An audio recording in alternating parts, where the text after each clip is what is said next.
क्यों मनाया जाता है, किस लिए, किस कारण से? जरा विचार करिएगा। एक माता पिता के वचन को निभाने के लिए मेरे राघव जी, मेरे राम जी अयोध्या से चले जाते हैं, अवधपुरी से बाहर निकल जाते हैं, केवल एक वचन को निभाने के लिए, अपने माता पिता के वचन को निभाने के लिए मेरे राघव जी, मेरे राम जी, माता सीता, लखन लाल जी लंका तक पहुंच जाते हैं। और ये मेरे भारत की भूमि की सभ्यता है, ये मेरे भारत भूमि की संस्कृति है कि माता पिता के वचन को निभाकर जब मेरे राघव जी वापस आते हैं तो संपूर्ण अयोध्या में भगवान राम के प्रवेश के लिए घी के दीप लगाए जाते हैं। मेरे राघव जी के प्रवेश के लिए, उनके स्वागत के लिए दीप मालिकाएं लगाई जाती है।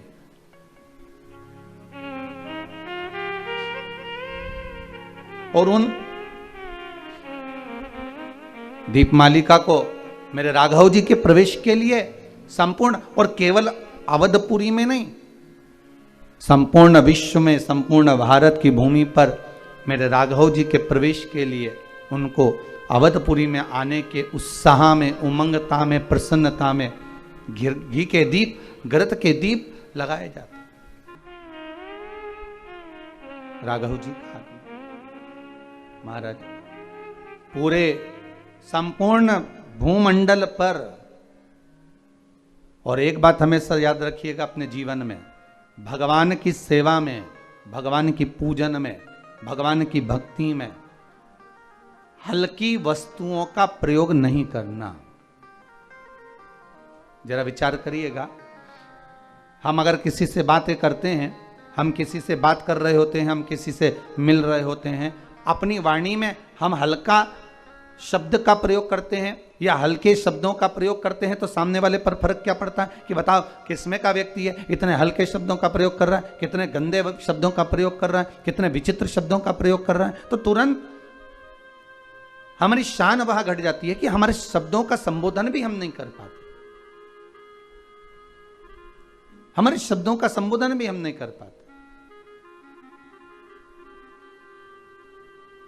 अब जरा विचार करिए कि मात्र शब्द हल्के हो गए, तुम्हारा बोलने की भाषा हल्की हो गई तो तुम्हारा सम्मान घट गया।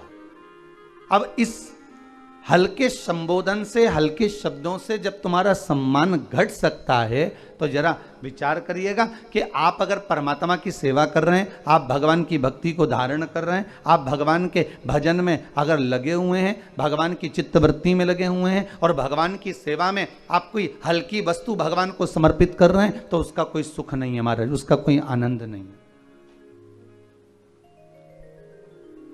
पहले भी कथा में कहा, आपने शिव महापुराण में श्रवण करा, जितने श्रोता भाई बहन आस्था चैनल पर कथा सुन रहे हैं इन्हें ध्यान दिया होगा, जितने फेसबुक यूट्यूब पर श्रवण कर रहे हैं, आज दीपावली के पावन अवसर की कथा जो आप सुन रहे हैं, आपको पहले भी कथा में कहा कि भगवान को एक चावल का दाना दो पर पूर्ण दो, भगवान को थोड़ा दो पर श्रेष्ठ दो। भगवान कभी नहीं कहता कि आप बहुता में दीजिए,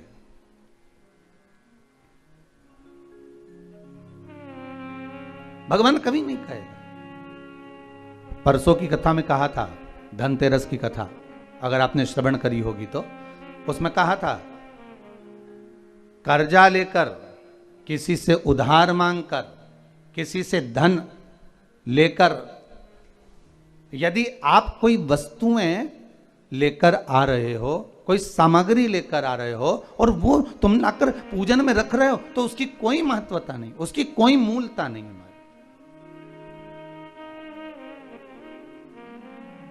यहां तो सीधा सीधा कहा गया है, मन चंगा तो कठोते में गंगा।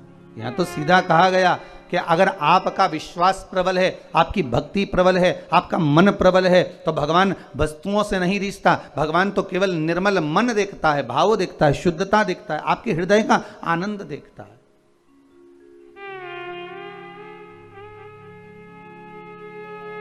क्या किसको दिया जाए। अब देखिए, पूरे अवधपुर के वासी राम जी को घी का दिया लगा रहे हैं प्राप्त करने के लिए, और एक चरित्र प्राप्त होता है सुंदर पंपा सरोवर का। एक चरित्र प्राप्त होता है सुंदर चित्रकूट का। चित्रकूट में मेरे राघव जी बैठे हैं, उनके नजदीक में मां जानकी आनंद के साथ विराजी हैं। लखनलाल श्री लक्ष्मण जी महाराज थोड़ी दूरी पर खड़े हुए हैं। तभी वृक्ष पर एक बंदर आकर बैठ जाता है, और वृक्ष पर जब बानर आकर बैठा, बंदर आकर बैठा, तो वो वृक्ष पर बैठा बैठा वो बानर अपनी पूंछ को राघव जी के मुख पर मार रहा है, राघव जी के मुख पर डाल रहा है। राघव जी के मुख पर वो पूंछ बार बार आ रही है। अब राघव जी के मुख पर जब पूंछ आ रही थी, राघव जी उसको हाथ से हटा रहे थे, मेरे राम जी उसको हाथ से हटा रहे हैं। फिर वापिस पूंछ आई, वापिस हटाया, फिर पूंछ आई, फिर हटाया। इतने में तो लक्ष्मण जी को क्रोध आ गया, और लक्ष्मण जी ने उसी समय पर धनुष और बाण उठाया, और उस बानर को मारने के लिए बस बाण छोड़ने ही वाले थे, तो राघव जी ने पूछ लिया, मेरे राम जी ने पूछ लिया, लखनलाल, ए लक्ष्मण क्या कर रहे हो?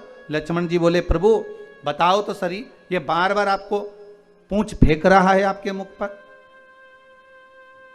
ये बार बार पूंछ आपके चेहरे पर डाल रहा है, इस बानर को मैं छोड़ूंगा नहीं, इसको मैं मार दूंगा।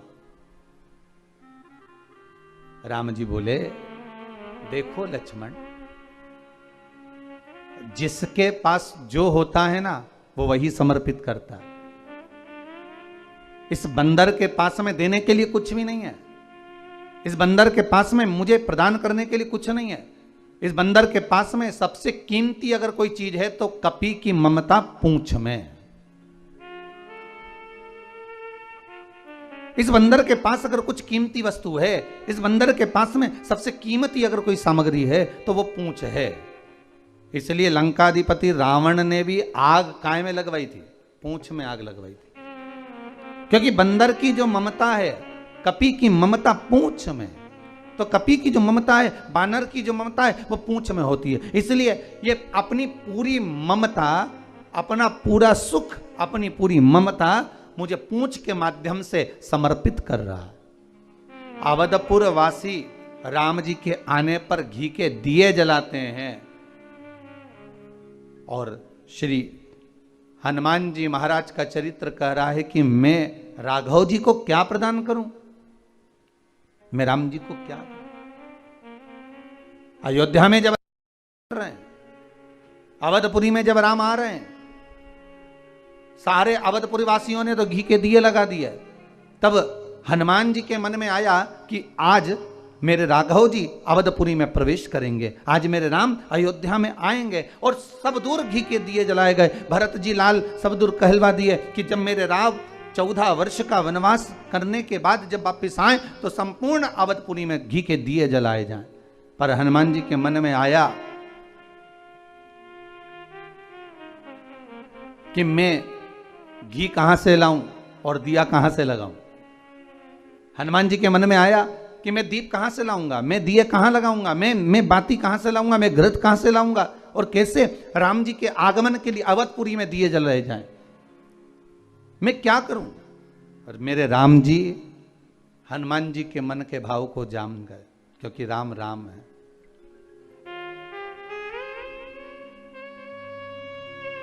एक बात अपने जीवन में उतार कर रखिएगा, परमात्मा के सामने